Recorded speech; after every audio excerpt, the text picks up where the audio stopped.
जय जय श्री राधे, जय जय श्री कृष्णा। मित्रों, मैं महेश पाठक श्री धाम वृंदावन से। हमारा यूट्यूब का चैनल ज्योतिष सेवा वृंदावन आपके लिए नित्य नई जानकारी लेकर उपस्थित होता है। आज भी एक नई जानकारी लेकर आपके सामने आए हैं। उस जानकारी का नाम है तृतीय भाव, जिसको हम सहज भाव भी कहते हैं। तो उस भाव में अगर कोई ग्रह बैठेगा तो क्या फल देगा। मतलब तृतीय भाव के अंदर अगर हमारे 9 ग्रह एक एक करके अगर उसके विश्लेषण करते हैं, उसका परिणाम क्या होगा, उसी के बारे में आज आपसे बात करते हैं। आप सभी दर्शकों का मैं स्वागत करता हूं, अपने चैनल के माध्यम से आपका अभिनंदन करता हूं। तो मित्रों, तृतीय भाव क्या होता है। तृतीय भाव से छोटे भाई बहन का हम विचार करते हैं।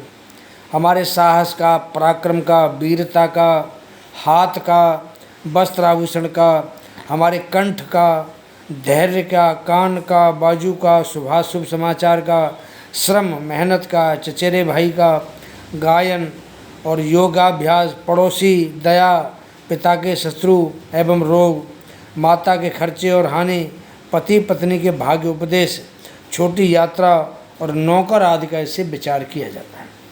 बहुत सारी चीज़ों का विचार करते हैं, लेकिन मेन जो विचार हम ज़्यादातर करते हैं वो करते हैं हिम्मत, मेहनत और पराक्रम, इसके बारे में ज़्यादा विचार करते हैं।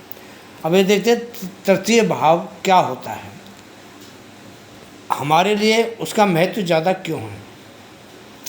देखिए, तृतीय भाव हमारी कुंडली का बहुत अहम भाव है। इससे हम पराक्रम, साहस, विल पावर, हिम्मत के नाम से भी इस भाव को जानते हैं।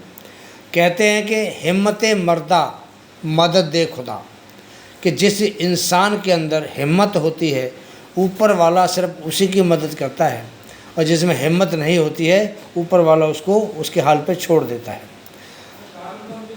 तो एक चीज़ और देखते हैं यहाँ पे हम, मेहनत तो सभी करते हैं, लेकिन मेहनत करने से पहले करना पड़ता है हमें प्रयास। प्रयास का मतलब कोशिश। जैसे हमें कोई चीज़ प्राप्त करनी है, हमने कोई वस्तु को प्राप्त करना है या कोई हमने काम को करना है, तो पहले हमें उस काम के लिए प्रयास करना होगा, मेहनत करनी होगी। हमने प्रयास किया, मेहनत की, हमारी ऊर्जा खर्च हुई और हमें वस्तु प्राप्त हो गई, मतलब हमारी जो इच्छा थी वो पूर्ण हो गई। इसलिए इसको एक इच्छा शक्ति का भाव भी कह सकते हैं कि मेहनत से आप इच्छा पूर्ति कर सकते हैं। इसका मतलब ये हुआ कि हमारा पुरुषार्थ सफल हो गया। जैसे आपको कर्म का फल मिलेगा या नहीं मिलेगा वो एक अलग विषय होता है, उसके बारे में तो कर्म भाव से ही पता चलता है। लेकिन कर्म का फल भी आपको तभी मिलेगा जब आप प्रयास करेंगे, आप मेहनत करेंगे। इसी मेहनत के बारे में हम तृतीय भाव से विचार करते हैं। भाग्य में क्या लिखा है वो भी हमें तभी मिलेगा जब हम उसके लिए प्रयास करेंगे। कई बार क्या होता है कि भाग्य में लिखा हुआ हमने प्रयास नहीं किया तो हमें प्राप्त नहीं होता है। इसलिए मेहनत करना, प्रयास करना, कोशिश करना, साहस हमारे अंदर होना, ये बहुत ज़रूरी है। तृतीय भाव के जो कारक होते हैं वो होते हैं मंगल देवता, जो ऊर्जा और बल पराक्रम को हमें देने वाले होते हैं। हमारे नवग्रह मंडल में इनको सेनापति का पद प्राप्त है, और सेनापति ही सेना का नेतृत्व करता है। तो जितना बली और होशियार चतुर आपका सेनापति होगा, उतना ही अच्छा उसका कौशल होता है, और उतनी ज़्यादा वो ताकत के साथ, हिम्मत के साथ और अपनी कोशिशों के प्रयास के साथ किसी युद्ध को जीत सकता है। ये जीवन जीना भी एक युद्ध है मित्रों। मैं आपको सिर्फ एक एग्जाम्पल यहाँ दे रहा हूँ कि जो हम जिंदगी जीते ये भी युद्ध की तरह ही है। तो जितना मंगल हमारी कुंडली में शुभ होगा, ताकतवर होगा, जो व्यक्ति है वो उतना ही कर्मठ होगा, काम करने वाला होगा, और कभी भी कठिनाइयों से घबराने वाला नहीं होता है। अब यहाँ पर मंगल सेनापति है, तो अब उसकी बात आपको बता रहा हूँ कि मंगल हमें बहुत पावर देता है, मंगल से हमें ऊर्जा मिलती है। तो ऐसा जो तृतीय होता है हमेशा कुंडली को नई दिशा प्रदान करने वाला होता है। ये तृष्टाय भाव भी होता है। तृष्टाय में तीसरा भाव आता है, छठवां भाव आता है और एकादश भाव आता है। 3 भाव हमारी कुंडली में तृष्टाय के होते हैं। अगर हमारे अंदर हिम्मत है तो हम अपना भाग्य मेहनत के बल पर बना भी सकते हैं, और अपने भाग्य में हम बल भी दे सकते हैं। चलो आज बात करते हैं आपसे कि अगर हमारे तीसरे भाव में और कोई ग्रह बैठता है तो वो हमें क्या फल देगा। तो आज सबसे पहले बात करते हैं सूर्य देवता की, कि हमारे अगर तृतीय भाव में अगर सूर्य बैठा हुआ है, हालांकि सूर्य कुंडली का राजा होता है, लेकिन अगर सूर्य भी हमारे हिम्मत के भाव में बैठा हुआ है, हमें उसका क्या परिणाम होगा। सूर्य अगर बली हो और तीसरे भाव में हो तो जातक बहुत पराक्रमी होता है, प्रतापी होता है, निरोगी होता है, धन संपत्ति और वाहन से युक्त होता है, और ऐसा जो जातक होता है वो यशस्वी होता है। उसके सभी जो परेशानियाँ हैं सब दूर अपने आप हो जाते हैं। अगर निर्बल हुआ सूर्यदेव, शत्रु राशि में हुआ, नीच राशि में हुआ, या पाप ग्रहों से दष्ट होगा तो छोटे भाई का नुकसान होता है, छोटे भाई के एक तरह से नाश हो जाता है, कानों की पीड़ा रहती है, गले में कष्ट होता है। तो सूर्यदेव हमारा जितना अच्छा तीसरे घर में बैठेगा उतना हमारे लिए बढ़िया प्रभाव करेगा, और जितना नीच या पाप दृष्ट होगा उतना हमारे लिए नुकसानदायक होता है। बात करते हैं चंद्र देवता की। चंद्र अगर बली होकर के तीसरे घर में बैठता है, तीसरे भाव में बैठता है, तो जातक को अपनी बहन का, क्योंकि चंद्र स्त्रीलिंग है, तो अपनी बहन का सुख प्राप्त होगा। और ऐसा जो जातक है वो अच्छी बुद्धि वाला माना जाता है। व्यवसाय में परिवर्तन होगा, यात्राएं बहुत ज़्यादा करेगा, विदेश की यात्रा भी कर सकता है, वो अपने देश में भी यात्रा कर सकता है, और यात्राएं उसके लिए बहुत लाभदायक रहती हैं। अगर चंद्रमा निर्बल होगा, कमज़ोर होगा, नीच होगा, पाप दृष्ट होगा, तो जातक नास्तिक मिलेगा, भगवान को कम मानने वाला होगा, चरित्रहीन होगा, और जो ऐसा जातक होता है कई बार वो चुगलखोर भी देखे जाते हैं।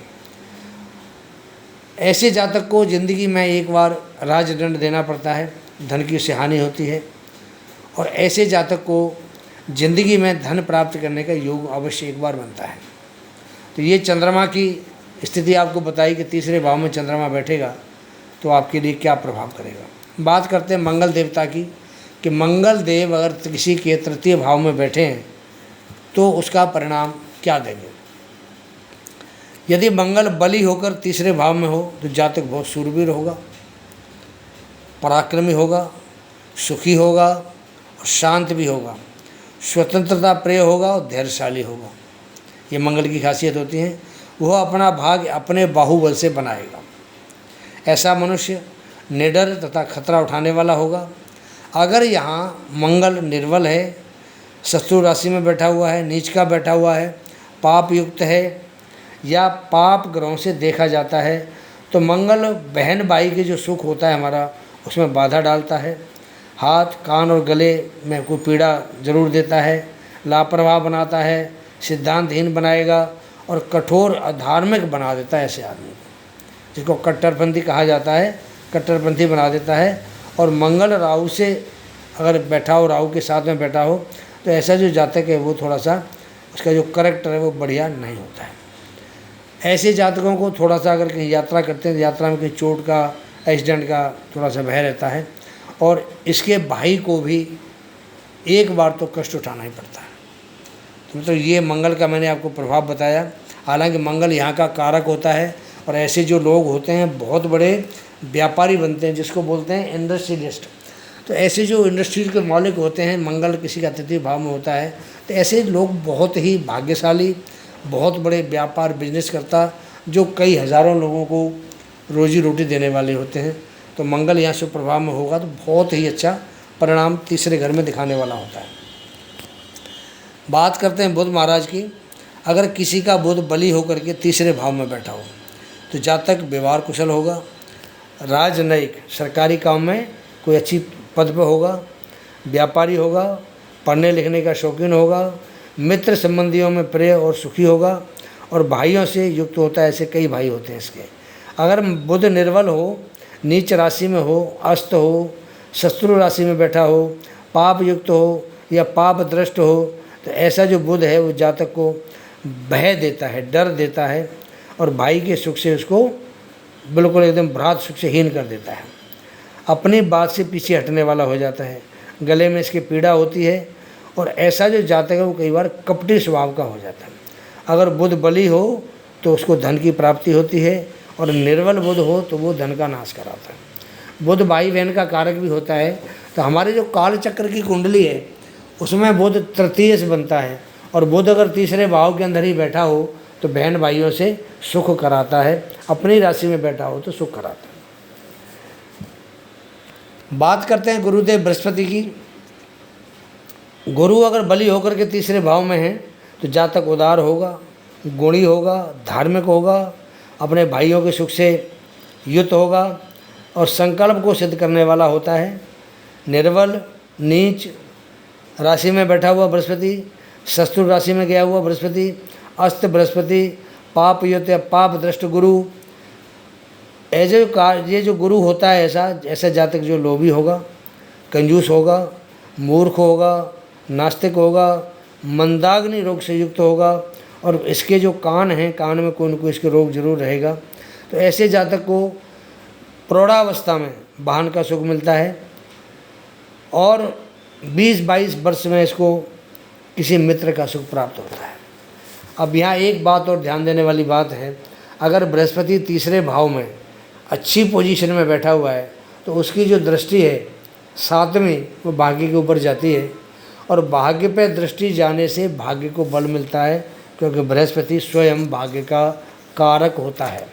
जब भाग्य का कारक होता है, अगर वो तृतीय भाव में शुभ पोजीशन में बैठा है तो ऐसा बृहस्पति भाग्य को बढ़ाने वाला होता है, भाग्य को बल देने वाला होता है, और भाग्य में जो लिखा है वो आपको अवश्य मिलता है, क्योंकि उसकी जो 9वीं दृष्टि है वो एकादश भाव में जाती है। तो एकादश भाव होता है हमारी इच्छाओं का। तो ऐसा जो बृहस्पति है वो हमारी इच्छाओं की पूर्ति कराता है। मेहनत तो कराएगा हमारे से, क्योंकि बिना मेहनत के कुछ मिलता नहीं है, लेकिन मेहनत कराने के बाद अगर आपकी डिज़ायर कंप्लीट होती है, इच्छा पूर्ति होती है, मनोकामना सिद्ध होती है, तो इससे अच्छी बात कोई नहीं है। तो तीसरे घर में बैठ करके बृहस्पति बहुत अच्छे परिणाम देता है, भाग्य को बल देता है, सप्तम भाव को भी बल देता है। सप्तम भाव होता है शादी का, विवाह का, पति का, पत्नी का, व्यापार का। तो व्यापार में बढ़ चढ़ करके आदमी तरक्की करता है, और पति पत्नी के जो संबंध है आपस में बहुत अच्छे बने रहते हैं। तो कुल मिलाकर के बृहस्पति यहाँ बहुत अच्छा प्रभाव देने वाला होता है। बात करते हैं शुक्र देवता की।